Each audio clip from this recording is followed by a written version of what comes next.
उड़ान तो भरना है, चाहे कितनी बार गिरना पड़े। सपनों को तो पूरा करना है, चाहे खुद से लड़ना पड़े। तो स्वागत है दोस्तों हमारे इस YouTube channel Satish Chauhan study point में। दोस्तों आज की इस वीडियो में हिंदी कक्षा 9 पद्य पाठ 6 जयशंकर प्रसाद की रचना पुनर्मिलन के बारे में अध्ययन करेंगे। तो चलिए सबसे पहले जयशंकर प्रसाद के बारे में, उनके जीवन के बारे में पढ़ ले रहे हैं। उनका जीवन परिचय क्या है, फिर उनकी रचना के बारे में अध्ययन करते हैं। तो देखिए, जयशंकर प्रसाद का जन्म काशी के प्रसिद्ध सुगनी साहू परिवार में सन 1889 ईस्वी में हुआ था। इनके पिता देवी प्रसाद एवं बड़े भाई का स्वर्गवास इनके बालकालीन बचपन में ही हो गया था। पिता ने प्रसाद की शिक्षा दीक्षा की उचित व्यवस्था की, किंतु उनके निधन के पश्चात प्रसाद जी की शिक्षा का क्रम नियमित रूप से नहीं चल सका। अर्थात जब उनके पिता की मृत्यु हो गई तो इनकी शिक्षा जो थी रुक गई। पारिवारिक व्यवसाय का सारा बोझ इन्हीं को उठाना पड़ा। यानी जब उनके पिताजी की मृत्यु हो गई तो परिवार का जो सारी जिम्मेदारी थी वो जयशंकर प्रसाद को उठानी पड़े। अतः घर पर ही इन्होंने हिंदी, अंग्रेजी, बांग्ला एवं संस्कृत भाषाओं का गहन ज्ञान प्राप्त किया। प्रसाद जी को जीवन में अनेक विपत्तियों का सामना करना पड़ा। 3 पत्नियों की मृत्यु हुई। इन्हें मुकदमे लड़ने पड़े। अपने पैतृक कार्य को करते इन्होंने अपने भीतर काव्य प्रेरणा को जीवित रखा, जिनका जीवन बहुत सरल था। सभा सम्मेलनों की भीड़ से ये दूर ही रहा करते थे। अत्यधिक श्रम और जीवन के दिनों में राज यक्षमा से पीड़ित होने के कारण 1937 ईस्वी में मात्र 48 वर्ष की अल्प आयु में ही इनका निधन हो गया। इनका जन्म 30 जनवरी 1889 को हुआ था। जन्मस्थान वाराणसी उत्तर प्रदेश में। पिता का नाम बाबू देवी प्रसाद था। मृत्यु 14 जनवरी 1937 को ही। इनकी भाषा खड़ी बोली है। तो आप जब आपसे काव्यगत सौंदर्य के अंतर्गत पूछा जाएगा तो आप यही भाषा लिखेंगे, खड़ी बोली। एक सवाल और पूछा जा सकता है कि इनकी विशेषता क्या है। यह छायावादी युग के युग प्रवर्तक हैं। तो चलिए अब इनकी प्रसिद्ध रचना पुनर्मिलन के बारे में अध्ययन करते हैं। चौंक उठी अपने विचार से, कुछ दूरागत ध्वनि सुनती।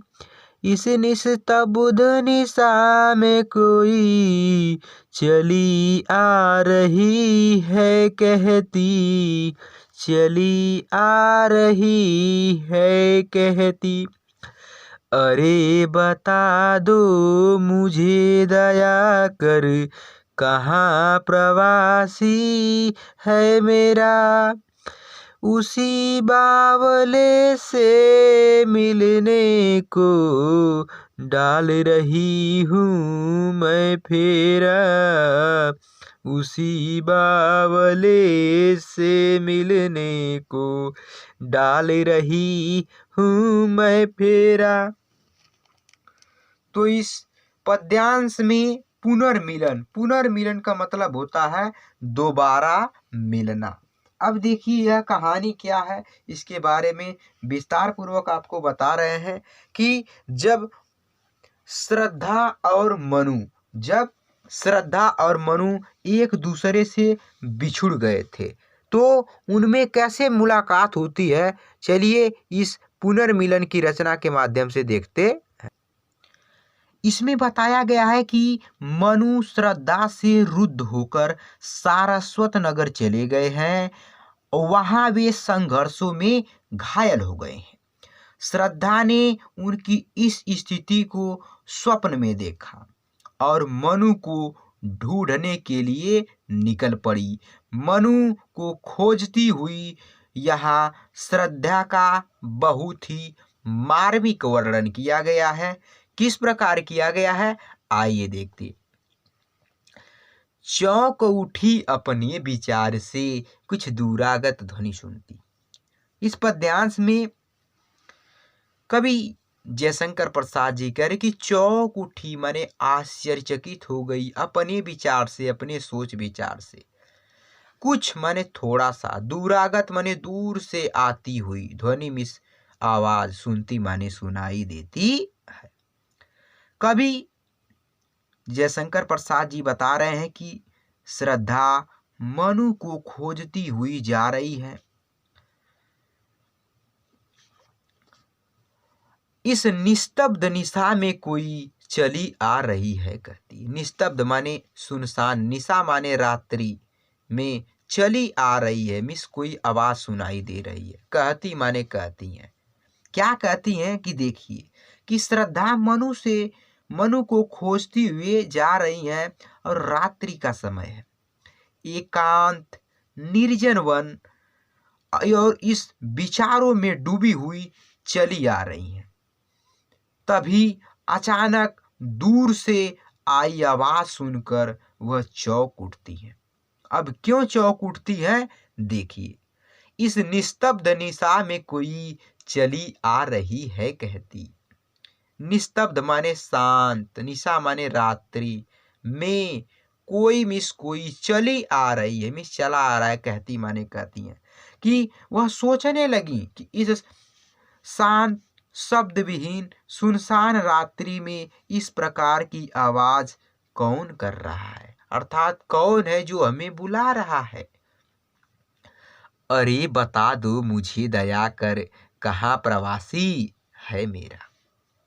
आगे बता रहे हैं कि अरे बता दो, श्रद्धा कह रही है, सुनसान रात्रि में पूछ रही है, अरे बता दो मुझे कि हे मनुष्य अर्थात हे जीव, यदि कोई भी व्यक्ति यहाँ तो मुझे कृपया दया करके बता दीजिए कि कहाँ प्रवासी है मेरा। प्रवासी माने दूर में रहने वाले, अपने देश से दूर रहने वाले को विदेशी या प्रवासी कहते हैं। था जो मेरा प्रवासी वह कहाँ है। कि जो इस प्रकार आवाज आ रही है, कैसी आवाज की मुझे कोई दया करके बता दो कि वह मेरा प्रवासी कहाँ चला गया है। उसी बावले से मिलने को डाल रही हूँ मैं फेरा। आगे बता रहे कि उसी बावले से, उसी पगले से मिलने को यानी मिलने के लिए डाल रही हूँ मैं फेरा। फेरा माने चक्कर, कि उसी से मिलने के लिए मैं घूम रही हूँ, चक्कर लगा रही हूँ। तो काव्यगत सौंदर्य के अंतर्गत इसमें भाषा खड़ी बोली है, रस वियोग श्रृंगार रस है, गुण प्रसाद है, अलंकार रूपक और अनुप्रास है। ठीक है। तो अब काव्यगत सौंदर्य में जो परिवर्तन होगा, जैसे रस छंद अलंकार, सिर्फ उसको बताया जाएगा। ठीक है। और ये जो अभी बताया हमने, ये सभी पूरे पाठ में यही रहेगा। ठीक है। तो चलिए अब आगे बढ़ते हैं। रूठ गया था अपनेपन से अपना सकी न मुझको मैं, वह तो मेरा अपना ही था, भला मनाती किसको मैं। यही भूल अब सूल सदृश हो, साल रही उर में मेरे, कैसे पाऊंगी उसको मैं, कोई आकर कह दे रे, कोई आकर कह दे रे। ईड़ा उठी दिख पड़ा राजपथ, धुंधली सी छाया चलती, ईड़ा उठी दिख पड़ा राज पथ, धुंधली सी छाया चलती। तो इस पद्यांश में कवि जयशंकर प्रसाद जी कह रहे हैं कि मनु श्रद्धा से रूठ गए, वह उन्हें खोजती हुई निकल पड़ी है। श्रद्धा मनु के रूठने के विषय में बता रही है कि वे क्यों रूठे हैं। तो आइए देखते हैं। रूठ गया था अपनेपन से, अपने माने स्वयं से, रूठ गया माने नाराज हो गया था। श्रद्धा कह रहे हैं कि जो मनु है वो हम ही से यानी अपनेपन से स्वयं से ही रूठ गए थे। अपना सकी न मुझको मैं, और मैं मनु को अपना न पाई, अर्थात मैं मनु को रोक नहीं पाई। वह तो मेरा अपना ही था, भला मनाती किसको मैं। अपना माने खुद का, कि मनु तो मेरे अपने ही थे, भला मिस भला मनाती किसको मैं। अब मैं मनु के अलावा और किसको मना सकती हूँ। यही भूल अब सूल सदृश हो, मेरी यही भूल जो है कि मैंने मनु को नहीं मनाया। यह सूल माने कांटे, सदृश माने समान, कि मेरी यही भूल कांटे के समान, साल माने चुभ रही है, उर माने हृदय में, मेरे माने मेरे, कि मेरी यही भूल कि जो मैंने मनु को मनाया नहीं, यह मेरी भूल कांटे के समान मेरे हृदय में चुभ रही है।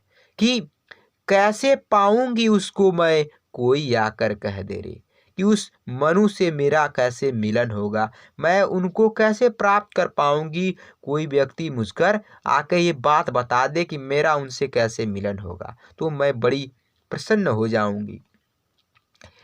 ईड़ा उठी दिख पड़ा राजपथ, धुंधली सी छाया चलती। ईड़ा मिस पीड़ा, दुख दर्द, दिख पड़ा राजपथ, मैंने उस राज के मार्ग में, पथ माने रास्ता, यानी उस मार्ग में पीड़ा उठ रही है।